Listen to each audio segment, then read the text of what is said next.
ജോസച്ച, ജോസഫച്ച, സഹോദരി സഹോദരന്മാരെ, കുഞ്ഞുങ്ങളെ,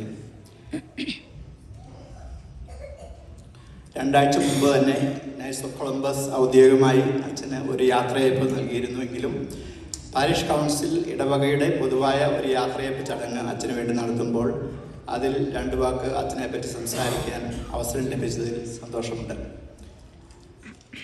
4 വർഷം മുമ്പ് അച്ഛൻ നമ്മുടെ ഇടവകയിലേക്ക് വന്നതിൻ്റെ 3-ാം ദിവസമാണ് ഞാൻ അച്ഛനെ ആദ്യമായി കാണുന്നത്. എൻ്റെ കയ്യിൽ അപ്പോൾ നൈറ്റ്സ് ഓഫ് കൊളംബസിൻ്റെ ഒരു ഫോം ഉണ്ടായിരുന്നു. ഞാൻ അച്ഛനോട് ചോദിച്ചു, അത് അച്ഛൻ നൈറ്റ്സ് ഓഫ് കൊളംബസ് മെമ്പറല്ലേ? അച്ഛൻ പറഞ്ഞു അതെ. ഞാൻ പിന്നെയും ചോദിച്ചു, അച്ഛൻ 3rd ഡിഗ്രി മെമ്പറാണോ? അപ്പോൾ അച്ഛൻ പറഞ്ഞു, ഡിഗ്രി ഏതാണെന്നൊന്നും എനിക്കറിയില്ല, പക്ഷേ എനിക്ക് മെമ്പർഷിപ്പ് ഉണ്ട്. അച്ഛൻ ഉടനെ തന്നെ അച്ഛൻ്റെ വാളത്തിൽ നിന്നും കാർഡ് എടുത്ത് കാണിച്ചു. എനിക്ക് അപ്പോൾ മനസ്സിലായി, അച്ഛൻ മെമ്പറാണ്, പക്ഷേ 3rd ഡിഗ്രി ഇല്ല. ഞാൻ പറഞ്ഞു, അത് പ്രശ്നമില്ല, ഏതായാലും അച്ഛൻ്റെ മെമ്പർഷിപ്പ് ഇന്ന് തന്നെ നമ്മുടെ കൗൺസിലിലേക്ക് ട്രാൻസ്ഫർ ഫോം ഫില്ല് ചെയ്യാനുള്ള ഫോം ഞാൻ അച്ഛന് കൊടുത്തു. അച്ഛനോടും തന്നെ അത് ഫില്ല് ചെയ്തു, സൈൻ ചെയ്ത് അപ്പോൾ തന്നെ ട്രാൻസ്ഫർ ചെയ്യാനുള്ള നടപടികൾ ഞാൻ സ്വീകരിച്ചു. തുടർന്ന് 2 ആഴ്ചയ്ക്കുള്ളിൽ തന്നെ നമ്മുടെ പള്ളിയിൽ വെച്ച് നടത്തിയ ഒരു എക്സാംപ്ലിഫിക്കേഷനിൽ അച്ഛൻ 3rd ഡിഗ്രി എടുത്തു.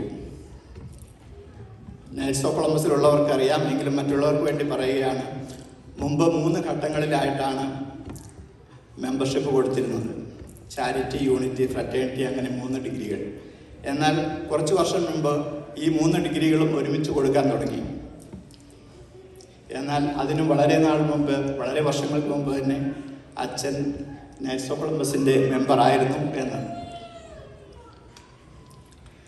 കഴിഞ്ഞ 4 വർഷങ്ങളിൽ നൈറ്റ്സ് ഓഫ് കൊളംബസിൻ്റെ ചാപ്ലൻ എന്ന നിലയിൽ അച്ഛൻ്റെ സേവനം എടുത്തു പറയേണ്ടതാണ്. നിരവധി പ്രാവശ്യം നമ്മുടെ പള്ളിയിൽ എക്സാംപ്ലിഫിക്കേഷൻ പ്രോഗ്രാംസ് നടത്താൻ അച്ഛൻ സമ്മതിച്ചു എന്ന് മാത്രമല്ല, അങ്ങനെ നടത്തിയപ്പോഴെല്ലാം അച്ഛൻ അതിൽ പങ്കെടുക്കാനും താല്പര്യം കാണിച്ചിട്ടുണ്ട്. വർഷത്തിൽ ഒരിക്കൽ നടത്താറുള്ള പാദ്രേ നൈറ്റ് ഡിന്നർ പ്രോഗ്രാമിൽ അച്ഛൻ കൗൺസിലിലെ മറ്റംഗങ്ങളോടൊപ്പം പങ്കെടുക്കുവാൻ ഉത്സാഹം കാണിച്ചിട്ടുണ്ട്. ഇതിനൊക്കെ പുറമെ എടുത്തു പറയേണ്ട ഒന്നാണ്, അച്ഛൻ വന്ന വർഷം തന്നെ നവംബറിൽ കാൽഗരി ചാപ്റ്ററിൻ്റെ മെമ്മോറിയൽ മാസ് നമ്മുടെ പള്ളിയിൽ വെച്ച് നടത്താൻ അച്ഛൻ സമ്മതം തന്നു എന്നുള്ളത്. അന്ന് കാൽഗരിയിലെ എല്ലാ കാത്തലിക് പള്ളിയിൽ നിന്നുമുള്ള നൈറ്റ്സ് ഓഫ് കൊളംബസ് മെമ്പർമാരും അവരുടെ കുടുംബാംഗങ്ങളും നമ്മുടെ പള്ളിയിൽ വന്നു. കാൽഗരിയിലെ ബിഷപ്പും മറ്റ് 7ഓളം വൈദികരും കൂടിയാണ് അന്ന് ആ മെമ്മോറിയൽ മാസ് കുർബാന അർപ്പിച്ചത്. ആ മെമ്മോറിയൽ മാസിൻ്റെ തയ്യാറെടുപ്പുകൾക്കായി അന്നത്തെ എക്സിക്യൂട്ടീവ് മെമ്പേഴ്സും ഞാനും ഒക്കെ പകലും പല രാത്രിയും പല പ്രാവശ്യം പള്ളിയിൽ വന്നപ്പോഴും എല്ലാ സഹായവും സഹകരണവും അച്ഛൻ നൽകി. കാരണം മെമ്മോറിയൽ മാസ് ലാറ്റിൻ റൈറ്റിലുള്ള കുർബാന ആയിരുന്നതിനാൽ ഓൾട്ടർ സെറ്റപ്പിൽ വരെ പല മാറ്റങ്ങൾ വരുത്തേണ്ടതായിട്ടുണ്ടായിരുന്നു. അതുപോലെ കുർബാനയ്ക്ക് ശേഷം എല്ലാം പഴയതുപോലെ ആക്കുകയും വേണമായിരുന്നു. മെമ്മോറിയൽ മാസ് ഹോസ്റ്റ് ചെയ്യുക എന്നത് നമ്മുടെ കൗൺസിലിൻ്റെ ചരിത്രത്തിൽ തന്നെ ഒരു മൈൽ സ്റ്റോൺ ആയിരുന്നു. ഇക്കാര്യങ്ങളിലെല്ലാം അച്ഛൻ കൗൺസിൽ എക്സിക്യൂട്ടീവ്സിനോടും പുറത്തുനിന്ന് വന്നവരോടുമൊക്കെ ആദ്യം സഹകരിച്ചു.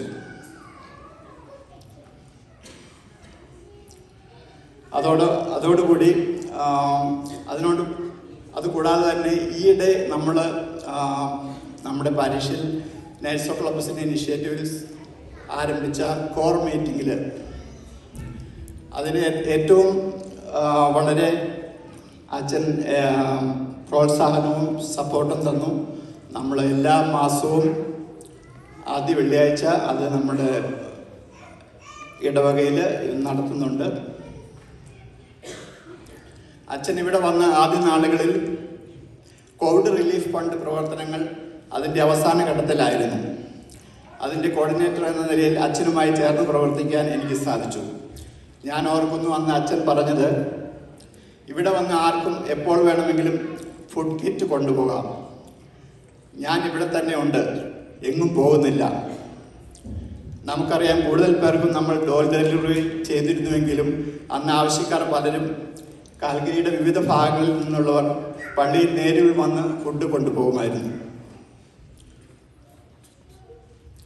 വ്യക്തിപരമായി പറയുകയാണെങ്കിൽ അച്ഛൻ വന്നപ്പോൾ മുതൽ ഇപ്പോൾ വളരെ വളരെ സൗഹൃദമുള്ള ഒരു ബന്ധമാണ് അച്ഛനുമായിട്ട് എനിക്കുള്ളത്. അച്ഛനും എനിക്കും തമ്മിലുള്ള ഒരു പൊതുവായ കാര്യം എന്താണെന്ന് ചോദിച്ചാൽ, ഞങ്ങൾ രണ്ടും നാട്ടിൽ ഒരേ രൂപതയിൽ നിന്നും വരുന്നവരാണ്. അതെ, അച്ഛനും ഞാനും കോതമംഗലം രൂപതക്കാരാണ്. കൂടാതെ അച്ഛൻ്റെ മാതൃ ഇടവകയായ ഏഴല്ലൂരിൽ എൻ്റെ കുറേ സ്വന്തക്കാരും കൂട്ടുകാരും ഒക്കെയുണ്ട്. നമ്മുടെ തോമസ് അച്ഛൻ അവർക്ക് ബോബനച്ഛനാണ്. ഇടയ്ക്ക് വിളിക്കുമ്പോൾ ബോബനച്ഛൻ എന്ത് പറയുന്നു എന്ന് അവർ ചോദിക്കാറുണ്ട്. മിക്കപ്പോഴും അച്ഛനും ഞാനും അവരുടെ കാര്യങ്ങൾ സംസാരിക്കാറുണ്ട്. ഇതൊക്കെ പറയുമ്പോൾ നിങ്ങൾ വിചാരിക്കും അച്ഛൻ ഒരു കാര്യത്തിനും നോ പറഞ്ഞിട്ടില്ല എന്ന്. എന്നാൽ അങ്ങനെയല്ല. ഉറച്ച നിലപാട് ഉള്ളയാളാണ് അച്ഛൻ. സ്വന്തം ബോധ്യങ്ങളുടെയും വികാരി എന്ന നിലയിലുള്ള ഉത്തരവാദിത്തത്തിൻ്റെ കാര്യത്തിലും അച്ഛൻ എപ്പോഴും സ്വന്തം നിലപാടുകളിൽ ഉറച്ചു നിൽക്കാറുണ്ട്. 4 വർഷം നമ്മുടെ ഈ പള്ളിയിൽ സേവനം ചെയ്ത് സെൻറ് ജോൺസിലെ തോമസ് മിഷൻ ഇടവകയിലേക്ക് അദ്ദേഹം സ്ഥലം മാറി പോകുമ്പോൾ നമ്മൾ മിസ് ചെയ്യാൻ പോകുന്നത് വളരെ ഡൗൺ ടു എർത്തായ വികാരിയച്ഛൻ എന്ന നിലയ്ക്കുള്ള തൻ്റെ ശുശ്രൂഷയോട് 100% കമ്മിറ്റ്മെൻ്റ് ഉള്ള ഒരു വൈദികനെയാണ്. അച്ഛൻ ഇവിടെ വന്നപ്പോൾ പറഞ്ഞത് നമ്മളെല്ലാം ഓർക്കുന്നുണ്ടാകും, ഞാൻ നിങ്ങളുടെ ഫുൾ ടൈം വികാരിയായിരിക്കും, നിങ്ങൾക്കുള്ള ആത്മീയ സേവനം മാത്രമാണ് എൻ്റെ ജോലി എന്ന്. അച്ഛൻ അന്ന് ആ പറഞ്ഞത് വളരെ അന്വർത്ഥമാക്കുന്ന രീതിയിലാണ് അച്ഛൻ ഇവിടെ പ്രവർത്തിച്ചിട്ടുള്ളത്.